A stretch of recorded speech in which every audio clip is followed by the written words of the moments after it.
لبيك اللهم لبيك لبيك لا شريك لك لبيك إن الحمد والنعمة لك الملك لا شريك لك لبيك اللهم لبيك لبيك لا شريك لك لبيك إن الحمد والنعمة لك الملك لا شريك لك لبيك اللهم لبيك لبيك لا شريك لك لبيك إن الحمد والنعمة لك الملك لا شريك لك لبيك اللهم لبيك محمد نبينا بنور هدينا محمد نبينا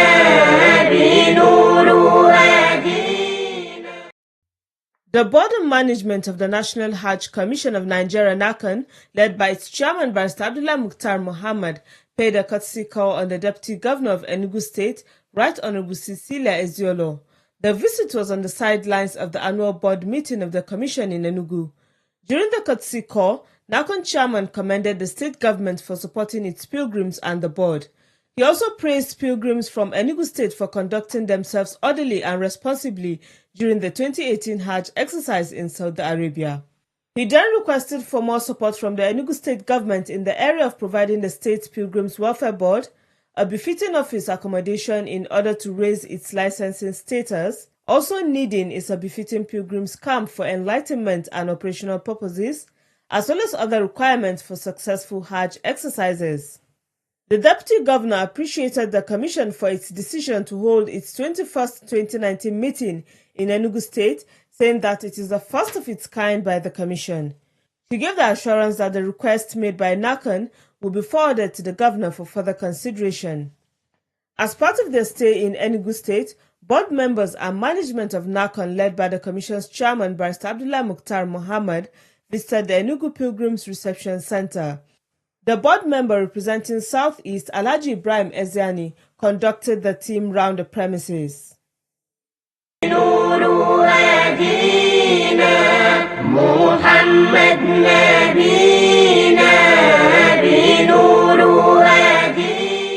The National Hajj Commission of Nigeria NAHCON has commended the federal government for rescuing two Nigerians, Zainab Aliyu Habib and Ibrahim Abubakar. They were victims of drug implantation while traveling to Saudi Arabia for the Lesser Hajj.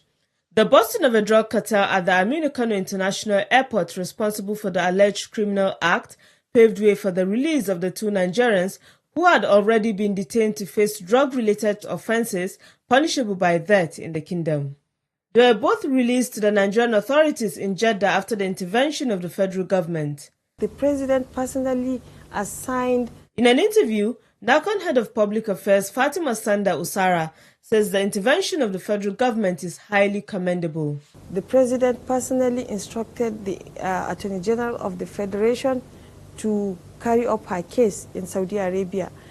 And the commission also ordered its lawyers in Saudi Arabia to give them all the necessary support needed so that Zainab will be released. Alhamdulillah, all praise is due to Allah. Today, Zainab is a free person. And we are thankful because this has really exposed the kind of danger people go through in the hand of these drug syndicates at the airports. The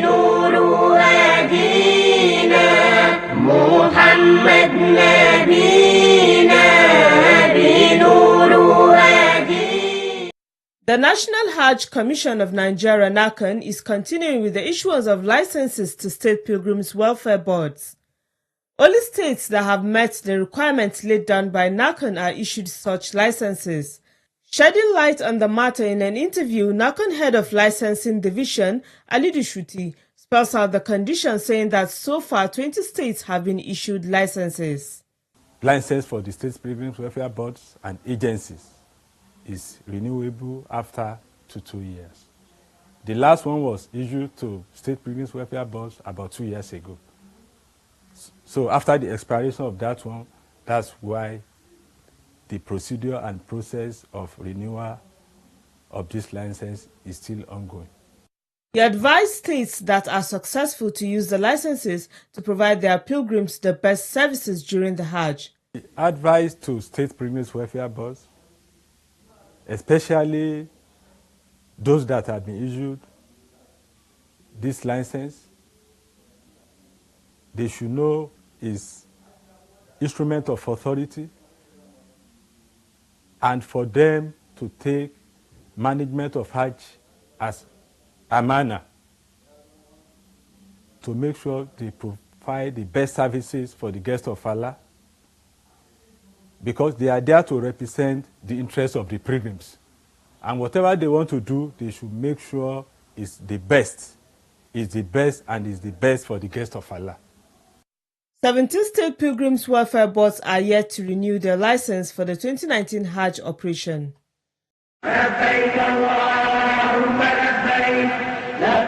The National Hajj Commission of Nigeria, NAHCON, advises those traveling for the Umrah or Lesser Hajj not to carry any prohibited items in their luggage. Such items include drugs, kola nuts, gaseous or explosive materials, knife or sharp objects, cash above the limit allowed. Any luggage containing these prohibited items might put the pilgrims in trouble.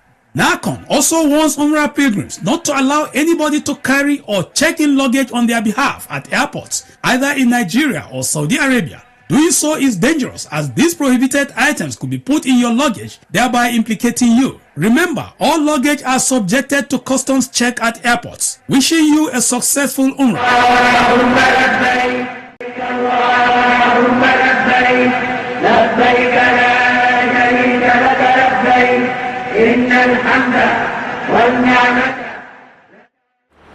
The challenge of using the Hajj or Umrah routes by drug traffickers is one issue that the National Hajj Commission of Nigeria, NAHCON, is making concerted efforts to address. The perpetrators of this act are putting the lives of pilgrims in danger. Dr. Aliu Tanko is the head of Inspectorate and Compliance at NAHCON. Explains why drug traffickers are taking advantage of the Hajj or Umrah seasons. During Hajj and the Umrah period, like in Ramadan, as we are approaching Ramadan, there will be crowd of those going. People are going in mass. So to the extent that maybe the screening, they are overwhelming the officials that are screening for all these items. And you know, the criminals, they always try to be smart.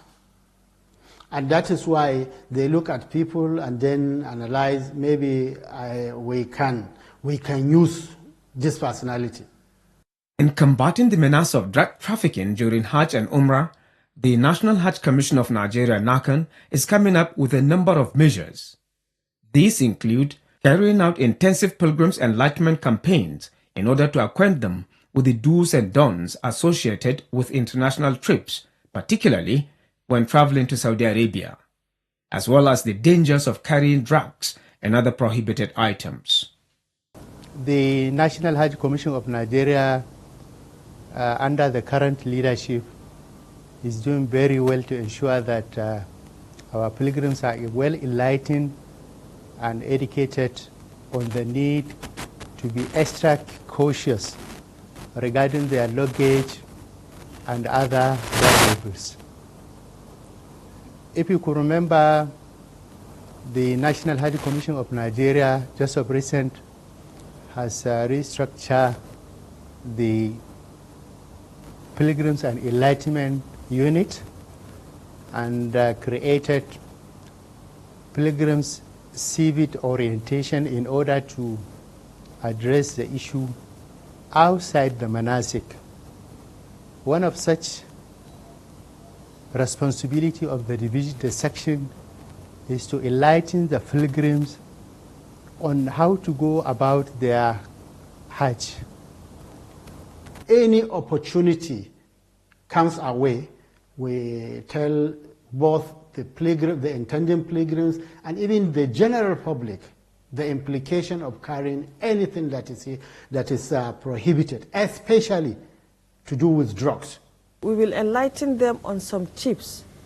We will make out flyers, jingles in the radio and TV campaigns over such tips that we will develop. One for sure, which I know about, is that we will want them not to write all their details in their bags. NAHCON is also collaborating with other relevant agencies to fight the menace. One such agency is the National Drug Law Enforcement Agency, NDLEA. Mr. Femi Olorontoba is the Chief of Staff at the NDLEA. He says all stakeholders must work together to wage war against drug traffickers. It can only be a collaborative effort. NDLEA cannot do it alone at the airport, because even much as we are trying, if the airlines are not cooperating with us, if we are not having enough cooperation from FAN and other users of the airport, even including the passengers, if the passengers themselves are not on their guard, if they are not diligent and they allow themselves to be used, it will be difficult for NDLEA to say, oh, we have put in enough measures to ensure that no passenger or any person traveling for Umrah that will fall victim. Even your organization too, you have a role to play to ensure. Maybe you want to join us to sensitize people, especially those who will be going to Umrah, on what they need to do and what they need to know to ensure that they don't fall victim. It's not an NDLEA affair alone. Other measures being taken according to the NDLEA Chief of Staff also involves the use of technology to enhance the security arrangements at the various departure centers. One thing we've noticed in Malam Aminu Kano International Airport is that the departure hall is small. So being is small, people is always crowded. And you know, when places are crowded, it's easy for the criminals to carry out the nefarious activity. So one of the things that they have tried to say there is that passengers will now have to come in batches, maybe 10.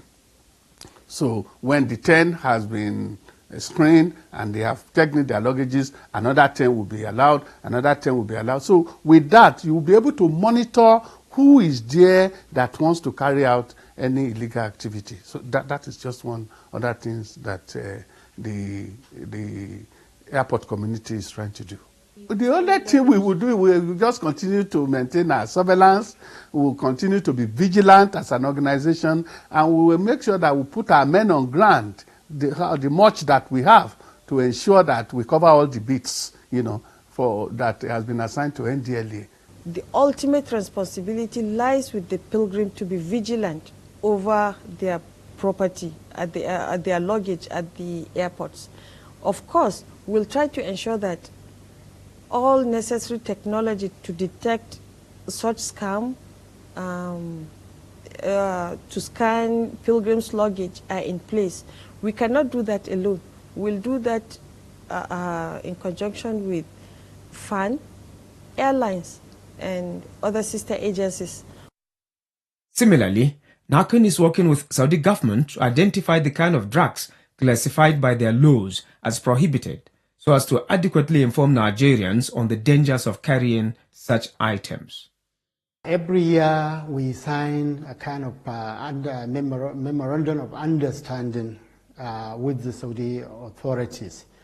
And some key issues they always mention is the issue of some of the prohibited items. And normally this signing of such a MOU is long before the Hajj. The idea is we know the rules so that we communicate to the intending pilgrims and other officials. Very central to the fight is for pilgrims to be more vigilant by watching over their luggage and must not entrust them to anyone. We are always advised, hold on to your hand luggage, don't drop it on the ground. Even if you are going to use the bathroom, you go with it. Because that's what I do at any airport. I will never leave my baggage with anybody. That is for hand luggage. But for the one that you have already checked in, I think once you check in your luggage, you've done the best you can. And the rest is just in the hand of the handling authorities to ensure that they don't allow criminals to take over the activities at the airport. We have instances where people going and then be giving their bags for VIPs at the airport.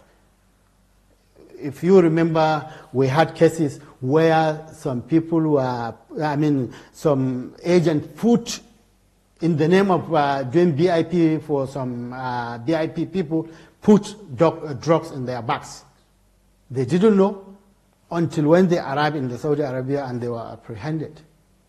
And there was no explanation, because as far as the authorities are concerned, the owner of the bag is responsible.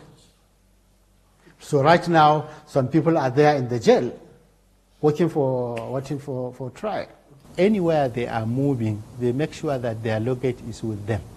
They should not, allow unauthorized people to come even closer to their luggage, because of this kind of situation we are trying to avoid. The surest way to deal with the problem is through concerted efforts by stakeholders. الله ربنا هو الإله له من الأسماء ما اصطفاه الواحد الحي كذا المليك. Welcome to the quiz segment. Our question last week was, mention 4 deeds not allowed while in Ihram. The answer is cutting of fingernails, hunting of animals, shaving of hair, and use of perfume. The winner of last week's quiz is Tijani Muftau Nyanya General Hospital Area, Abuja. He answered the question ahead of others. Tijani Muftau will be contacted on how NAHCON will get his prize across to him. For this week, the question is, what pillar of Hajj is referred to as the Hajj? I repeat, what pillar of Hajj is referred to as the Hajj? Text your answer to the number showing on your screen. The winner will be the first person whose correct answer is received. All answers should carry name and location of sender. Good luck and happy viewing. الله ربنا هو الإله.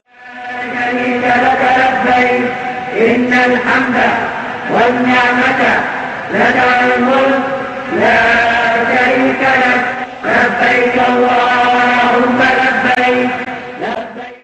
In the course of performing Hajj, men and women are expected to take part in observing all the Hajj rites. But in certain matters, there are separate rules for women. What are these rules of Hajj peculiar to women? The Hajj is compulsory for a man as well as it is compulsory for also a woman. On Hajj Talk tonight, Malama Khadija Kawaja provides answers to these and other questions. She begins by explaining the issue of Maharam, or a guardian for a woman.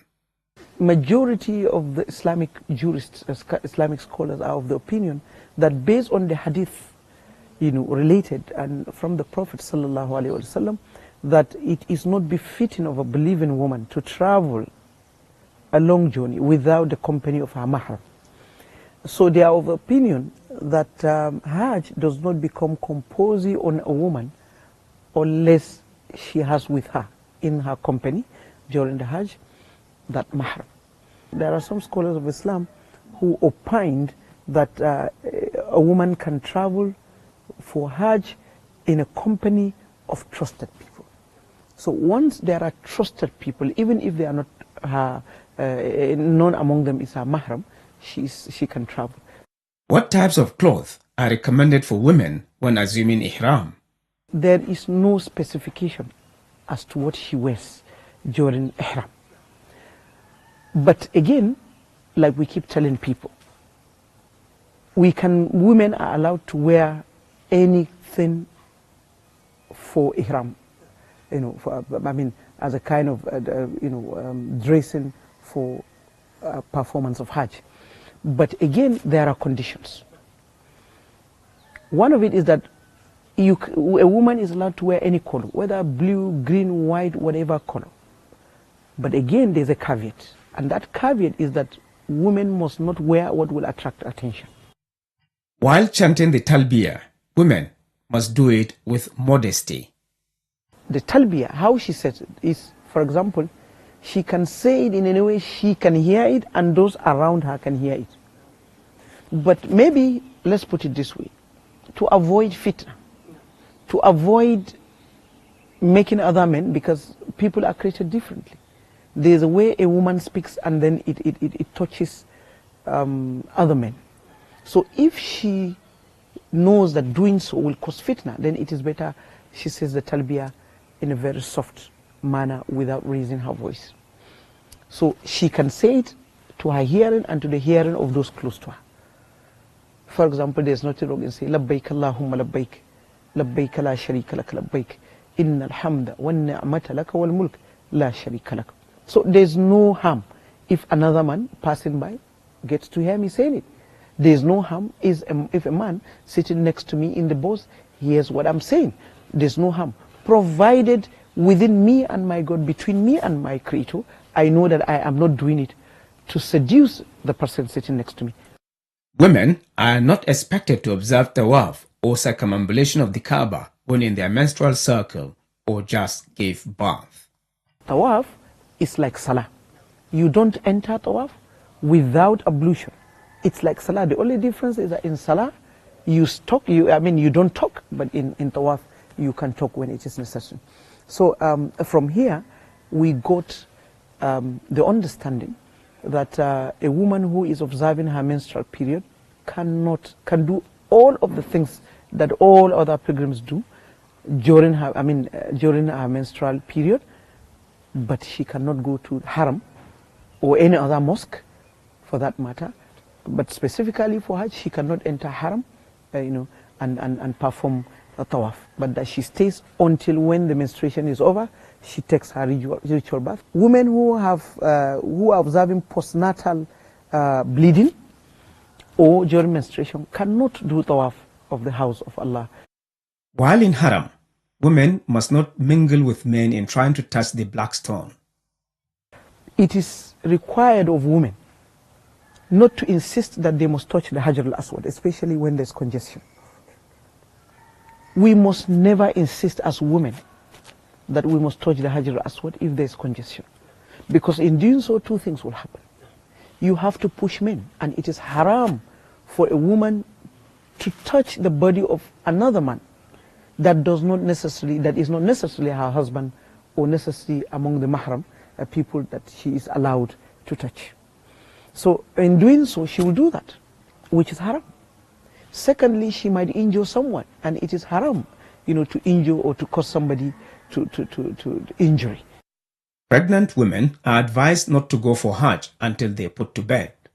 The movement from Jeddah to Medina, from Medina to Mecca, or from Jeddah to Mecca, or from even there to Mina, from there to Arafah, from there to Muzdalifah, are so tough and could be tough on not even pregnant women, even men.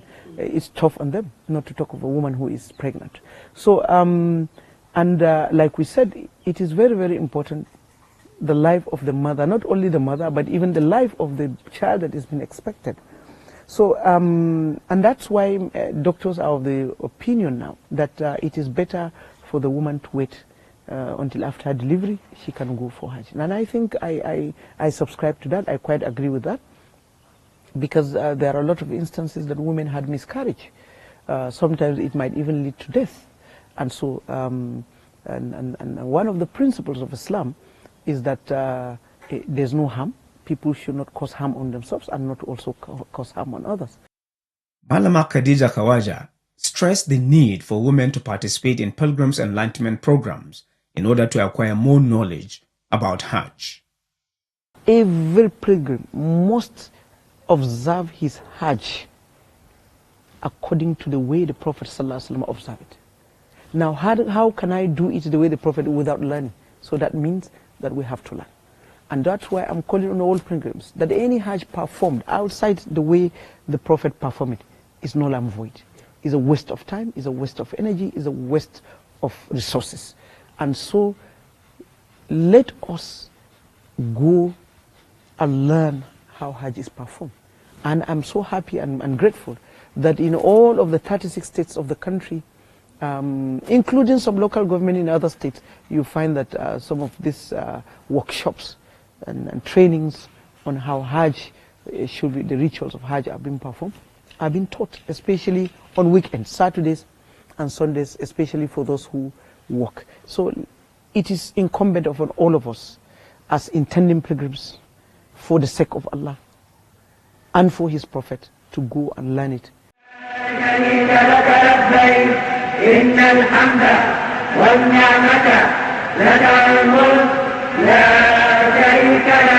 لبيك اللهم لبيك لبيك لا شريك لك لبيك إن الحمد